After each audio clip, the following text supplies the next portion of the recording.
నమస్కారం. మనం పాటించే పద్ధతుల్లో ఉన్న అర్థాన్ని అంతరార్థాన్ని తెలియచెప్పే పరమార్థం కార్యక్రమానికి స్వాగతం.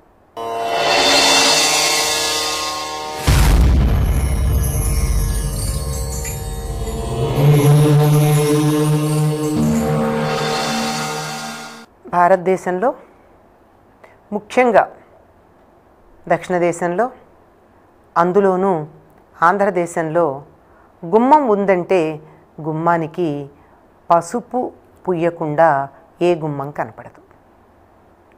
ఈ రోజుల్లో మనం వార్నిష్లోనో లేక ఇంకేదోనో రంగుల్లోనో కలిపినటువంటి పసుపు రంగుని పూస్తున్నాం. కానీ పూర్వకాలం అయితే గుమ్మాలకి తప్పనిసరిగా పసుపు పూసేవారు.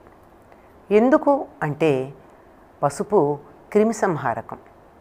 క్రిమిసంహారకం అవడం వల్ల బయట నుంచి వచ్చేటటువంటి క్రిమికీటకాదులు ఏవీ కూడా ఇంట్లోకి ప్రవేశించకుండా గుమ్మంలో ఉన్నటువంటి పసుపే ఆపేస్తుంది. ఆ కారణంగా గుమ్మానికి పసుపు పూయడం అన్నది అలవాటైంది. సరే, ఆ పసుపు మీద అందంగా ఉండడం కోసమని చక్కగా కుంకుమతో మంచి బొట్లు పెట్టి దాని మధ్య బియ్యపిండితో గీతలు గీసేవారు. ఈ బియ్యపిండి గీతలు దేనికి అంటే ఆ చుట్టుపక్కల ఉండేటటువంటి చీమలు మొదలైనవి ఏమన్నా లోపలికి రాదలుచుకుంటే ఆ బియ్యపిండిలో ఉన్నటువంటి నలకల్ని తీసుకుని వెళ్ళిపోతాయే తప్ప లోపలి దాకా రాకుండా అక్కడే ఆగిపోతాయి. ఇటు భూతదయ, అటుపక్క మన దగ్గరికి క్రిమికీటకాదులేవీ రాకుండా మనం వాటిని నిరోధించటం అనేటటువంటి కార్యం ఒకటి మనకి ఈ గుమ్మాలకి పసుపు పూయడం అనేటటువంటి కార్యక్రమంలో కనపడుతుంది. అయితే ఇందాకే అన్నట్టు కాలక్రమేణా ప్రతిరోజు పసుపు పూయడం కన్నా పసుపు రంగు ఒకటి వేయడం మనకు అలవాటైపోయింది. దీనివల్ల ఏమన్నా ప్రయోజనం ఉందా అంటే ఉన్నది అనే ఈ మధ్య కొన్ని రకాల ఇతర సంప్రదాయాల వాళ్ళు చెప్తున్నటువంటి మాట ఏమి అంటే ఇంటికి ఏదో వాస్తు అది అంటూ ఉంటారు కదా. ఈ మధ్య తరచుగా ఇళ్ళు బద్దలు కొట్టించుకోవడం, బాగులు చేయించుకోవడం లాంటివి వచ్చేది.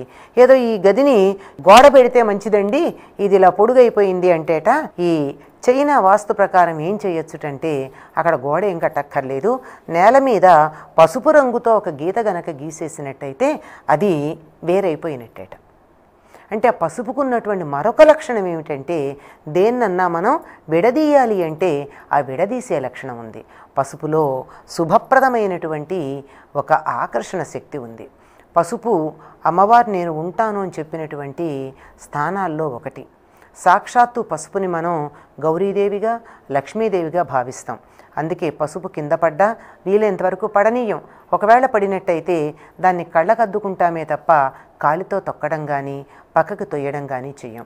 అదే లక్షణం గుమ్మానికి కూడా ఉంది. గుమ్మాన్ని మనం మహాలక్ష్మిగా భావిస్తాం. గుమ్మాన్ని కాలితో తన్నటం కానీ దాన్ని ఏదన్నా కాలుతో తొక్కటం కానీ చేయకూడదు అని, అలా గనక చేసినట్టయితే అశుభమని, అమ్మవారి కోపం వస్తుందని, దాన్ని ఒక దైవస్వరూపంగా భావించే పద్ధతి ఉంది. గుమ్మాన్నే దేవతగా భావిస్తాం గనక ఆ గుమ్మాన్ని దేవతగా భావించిన గుమ్మానికి పసుపు కుంకుమలతో అర్చన చేయడం గుమ్మానికి పసుపు రాయడంగా ఉంటుంది. పసుపే లక్ష్మీదేవి, గుమ్మము లక్ష్మీదేవి కనుక గుమ్మాన్ని కాలితో తొక్కటం కానీ, తన్నటం కానీ, గుమ్మం మీద నిలబడ్డం కానీ, గుమ్మం మీద కూర్చోటం కానీ ఇవన్నీ చెయ్యకూడదు అని మనకి పెద్దలు చెప్పారు. నువ్వు కూర్చోకు అంటే వినరు, తొక్కకూడదంటే వినరు. కనుక పసుపు పూసి చూసావా నేను పూజ చేశాను, దీన్ని మనం తొక్కకూడదంటే వింటారు. ఇంకా ఒకటి ఉంది.